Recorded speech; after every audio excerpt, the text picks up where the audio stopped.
Why, hello there, and welcome to Blick Art Materials Live this evening. I'm your host, Julie, and I've got here in the room with me, Tessa, behind the camera, and my wingman tonight is going to be Corinne. So if you have questions, comments, Corinne's going to be the one watching them for me while I'm up here giving the demo. All right, well, you're wanting to know what is our prompt tonight?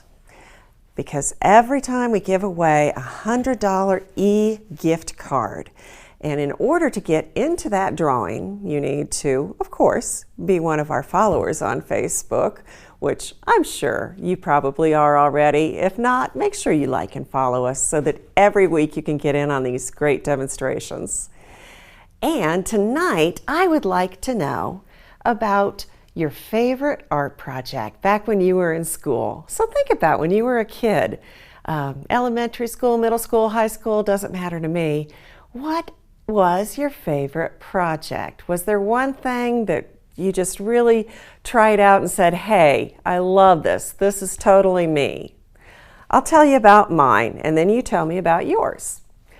All right, I was in middle school and we did a burlap embroidery project where we took a square of burlap and put it on a cardboard loom and did some stitchery.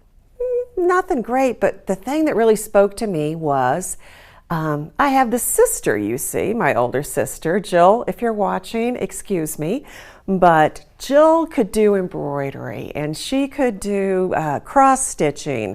No, I take that back. It was my other sister, Amy, that did the cross stitching. But both my sisters were talented when it came to the needle arts, and I was not. My stitches were uneven, they puckered. I just didn't do a great job when it came to needlepoint at all. And so when I did this burlap project, and there was this great big open weave, and I was using yarn that was nice and thick and chunky, yeah, my stitches were off, and my work was not perfect, but it wasn't supposed to be. And having that rustic look of the burlap just went along with the stitchery. And I found myself to be successful because I was using different materials, something out of the norm. All right, so that story leads right into my project tonight. We're going to do a basket making project, but not in the way that you're thinking of a basket making project. Shout out to my friend Whitney, who's probably watching tonight. She designed this project and she was giving a demonstration on it one day, and I said, I have got to try that. That looks like so much fun. This is, well, she calls it wacky weaving, and you'll find a lesson plan on our website underneath for educators called wacky weaving, which brings it to children down into elementary age all the way up through adults. I call it easy artsy basket making. And we're going to start with a balloon and a structure not like you're used to using with basket weaving. Let me just show you a piece right now that is in progress. Now with a basket, you would normally have very even spokes that come up, and then you move your weaving materials in and out between the spokes. But we're looking for something very freeform. The in and out still applies here, but the actual structure of the basket is going to be very, very freeform, as you see in this piece right here. So, to start out with, I'm going to make a mixture of glue and water in a bowl right here. Now, I'm going to be using our Blick Essentials white glue. You can use any kind of white glue, even the washable kind if you would like. Just to make things quicker, I'm going to squeeze it into the bowl and just do that by taking the lid off. Otherwise, I'd be sitting here squeezing for quite a while. And then a little bit of water. I'm aiming for a ratio that's about 50-50. You could make it a little thicker, a little thinner, but about 50-50. And then I'm just going to take a craft stick and mix this all up, like so. Now, this part of the project, you may have seen something very similar to this. It's not new. This is something that's actually been around for quite some time. It's the mixing it with weaving part of the project that's pretty new.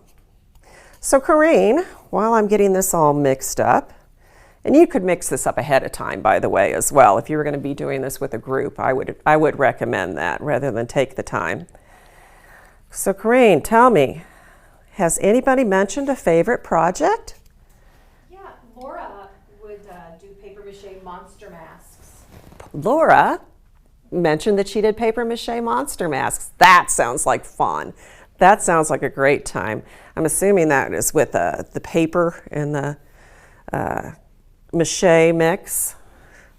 I think that sounds like fun. Halloween's coming up. Paper mache always makes for a great costume. So I have cut some pieces of yarn here, and you could use many different materials.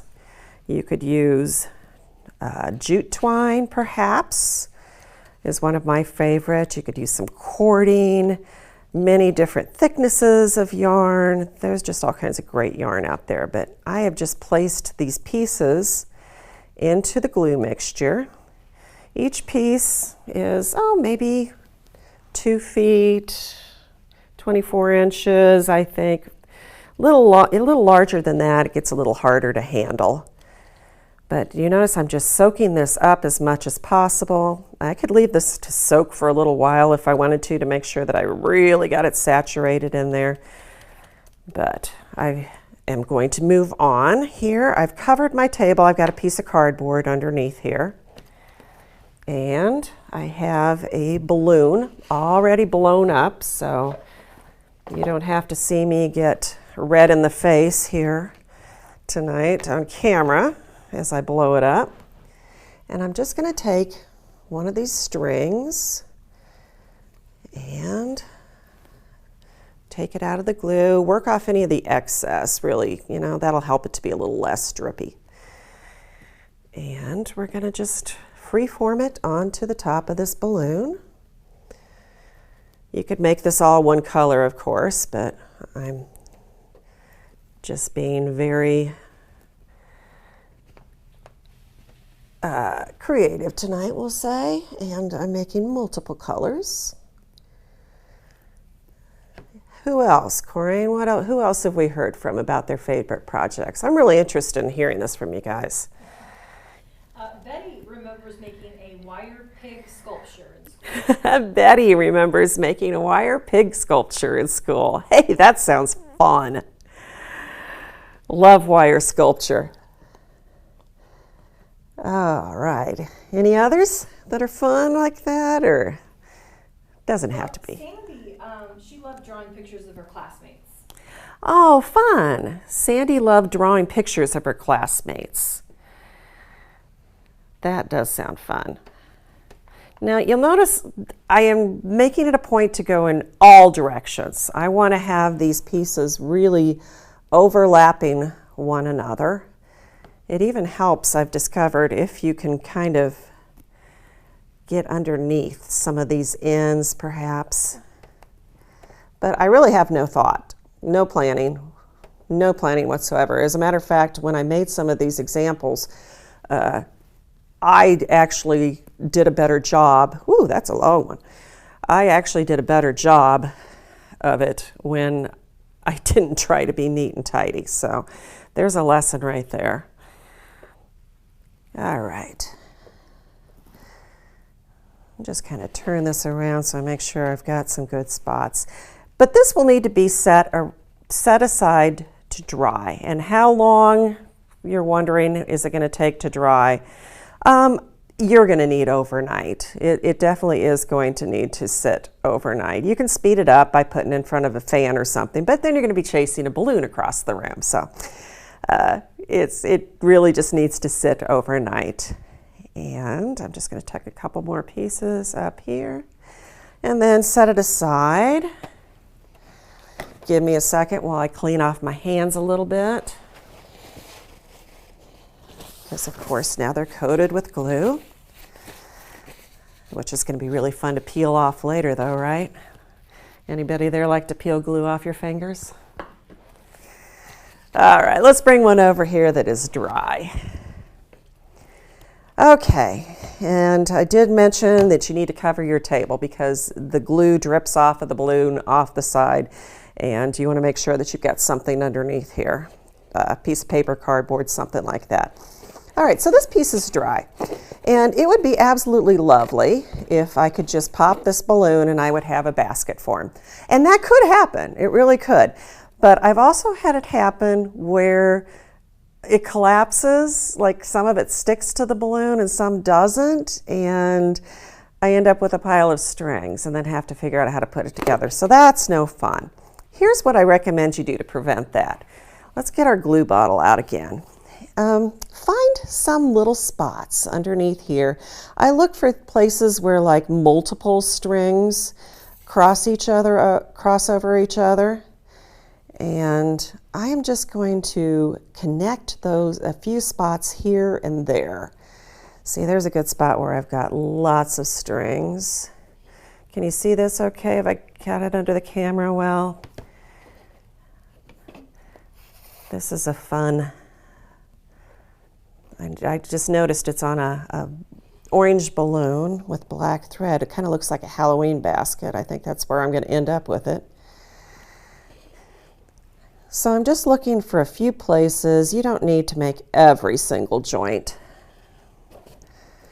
secure, but it really will help to make sure that you get all of these pieces together. And while I'm doing that, Corinne, I'm going to ask you again, do we have any questions? Do we have any comments, or feed me another one of those great art projects from school? Well, Alicia said that she made a clay duck in 6th grade and she still has it. It's been 20 years and she still has it. Alicia and her clay duck, 20 years and she still has her clay duck. Now that is a powerful art story right there. To make something and love it that much that you just really want to hang on to it. So I wonder, Alicia, did you grow up to be a ceramicist or do pottery? I hope you did. And if you didn't, hey, thought about taking a class? Maybe. So I could also take a few pieces of tape and make sure that I've got good connection with that glue. So I just add a piece here and there with the tape. And now let me set this aside and bring one out that's completely dry. All right, so this one I've just got some thinner thread on, and I'm going to remove some of these tape pieces that are holding it together. I tried to do that earlier and I ended up starting to collapse my balloon, so that might happen. Ooh, got that on camera, didn't we? All right. All right, and there we have it. There's my form, my bowl shape. So I'm glad that worked. All right, I do have a couple pieces of glue here that I can just take scissors and snip off any drops that I got of glue and clean it up that way. But let's get into the weaving part of it now. Where do you start with something like this? I mean, if you were going to do a regular basket, you would start at the bottom and in and out and in and out and work your way up. There really is no right or wrong with this project. That's why I love it so much. You can start at the top, you can start at the bottom, you can start in the middle, you can start anywhere you want to start. And what do you weave with? There's another beautiful thing about it. What can't you weave with? You can use ribbon, you can use twine, you can use cord, you can use, of course, yarn in different sizes and different widths. Let me just show this one to you right now, because this one is using denim, an old pair of jeans that has been torn into strips, and some muslin, and you can see the form itself was made with some twine. So you don't really need to go outside. This could all be things that you have at home. I know a lot of you are teachers probably, or you have kids and you're remote learning or you're remote teaching. So isn't it nice to have a project idea for art, especially a 3D one, with things that you would have around the house? Here's one that I really love the shape of and the look of. One of Whitney's baskets. She used some fabric strips here and then left open spaces so that you can see all of the different strings that were used to make the form with this. Okay, so where do you start? I am just going to start where the string lands. I've got a piece of ribbon to start out with here, and I'm going to tie it on. Now, that could be up in the front where I'd want it to be visible, or I put it kind of where I think the back of the basket's going to be. And the in and out process of weaving is still in effect here. The difference is that you can go around and backwards if you want to. You can skip over a large area if you want to. Make sure I got that where you can see it. Do you see how I just skipped over that big wide area right there? In traditional weaving, you wouldn't do that. You would do the next space. I could do one side of the basket with this ribbon. Okay, I found a spot there where I thought it was solid and it's not. No problem, I'm just going to hang on to that spot and take it through another section and we'll be good to go. You get to make all kinds of decisions with this. Every move is decided. Regular weaving, you would have the rhythm and the pattern ahead of you, and you would keep to that. This, you can just freeform it as you go and make those decisions. And as I said, there is not a right or a wrong. You just need to move in and out, and that is the process. All right, I'm just going to work on this for a minute longer while I look over to Corinne again, because let's hear about some of those. Yeah, we're getting some questions about can you use other types of adhesive, Mache, Podge, somebody mentioned gesso, polymer, mediums. Yeah, let's talk about mediums or glues for a minute here. Yes, of course you could use other types of mediums, absolutely. Mod Podge, I don't think you would need to water that down at all. You could use that just as is. And Mod Podge would actually give you probably a more rigid base to this. So trouble is you would use a lot more. Whereas with the glue, if you water it down, it goes a little bit further. If you're working with a group or class or children, I recommend using even a washable glue.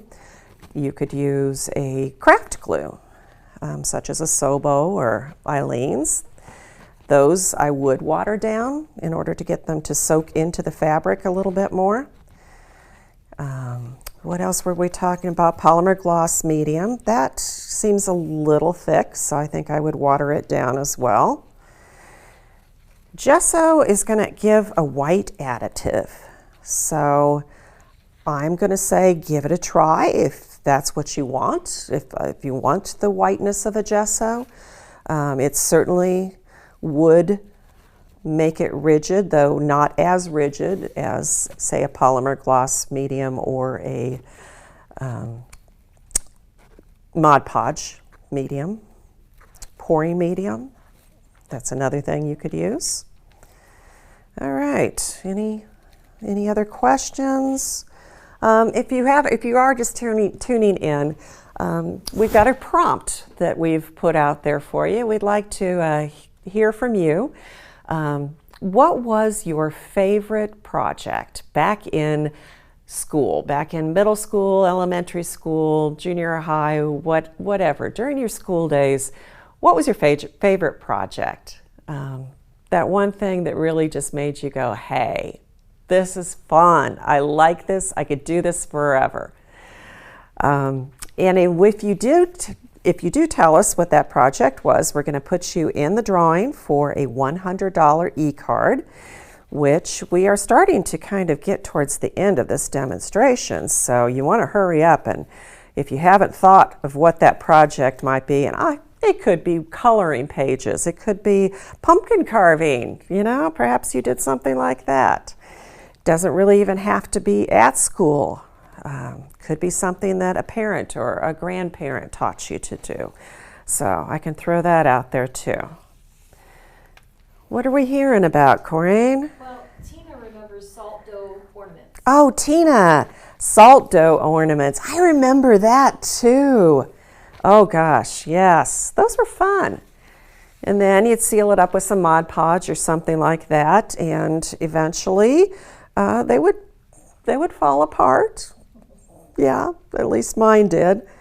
Or the dog would like to eat them too. Oh, speaking of which, I got to show you another one over here that my dog liked. All right, this basket right here. Move the toiletries out of it here. This could be a sweater. Absolutely could be a sweater, but it's not. This is using one of our really intriguing yarns that we carry, and we carry a lot of them. Just make sure you go to that yarn section on our website and browse through. We have a great selection of yarn. This is Quattro Jazz, said with my Midwest accent there, Premier, and this comes in many, many different colors, but you can see it's could make the greatest scarf there was, but I also just love the texture that I'm getting in this basket. And my dog loved it too. My dog thought this was a chew toy. This one is a little bit different. You'll notice these wires coming out of here. I'm going to just run through a little process with you how this was made. I was thinking that, you might not have the time. If you just got the grandparent or you got the grandkids for the weekend, you really might not have the time to wait for the glue to dry and then do the weaving. So this is an aluminum sculpture wire, and aluminum sculpture wire is super easy to bend, very, very lightweight and very easy to work with. I have a spool here that I've got started, and I can just show you how easy it is to take it off the roll, and you don't need a special tool. You can just cut it with scissors and use a bowl. You could use the inside or the outside, it doesn't matter, and just kind of form the wire on top of the bowl. And you can finish it off really just by bending, twisting some edges together. And let me just do one more piece with this. All right, so I might want to connect these two ends. And this will give you, well, if I had a little plier, it'd be a little easier. But I didn't think to bring one. In any case, you can weave it in and out like so, and easily get your bowl shape this way. And so in just a few minutes, you can have something like this that's ready to start weaving. I wouldn't recommend this for very young kids because, the edges of the wire can get a little pokey. But like I said, if you have a little plier or just wrap the edges, they can just be wrapped loosely, then your basket shape's ready to go. And that's what this piece was made with here. And this other one wanted to come along. I think it wants to be featured, my little business card basket here, with some raffia. Raffia is a very natural material, makes a very natural looking basket like this. All right, we're nearing the time where we're going to have our winner drawn. So if you haven't told us what your favorite project was back in your school days, art project, please do so. We'll get you in the drawing for that $100 e-card. Corinne, I'd love to hear a few more. Yeah, Tracy was able to paint a mural in the school cafeteria. Tracy painted a mural in her school cafeteria when she was a kid. That is awesome. That is wonderful. And I wonder, is that mural still there? If you could go back and take a look at it and remember which part of it you painted. Oh, I hope it still is. Any others? Donna did batik in 4th grade. Donna did batik in 4th grade. I hope it was the wax batik where you actually get to use the wax. That sounds an awful lot like a fun project that I probably would have carried with me too. One that I would have count off with my favorite, but I didn't know about batik. But you guys have all of these great demonstrations, the ones that we did, and of course, you know, they're all over the place. We like to do ones that are a little off the beaten path, like tonight's basket weaving, freeform basket weaving project. And Thursday night, we've got a guest artist coming up, and our guest artist is, I have to look at my note here, Sheila Aurora. She's going to be showing you how she does some really fascinating things in her sketchbook with Liquitex acrylics and inks. So there we go. That's not something you see everywhere. Make sure you tune in. And I think, do we have a winner yet, Corinne?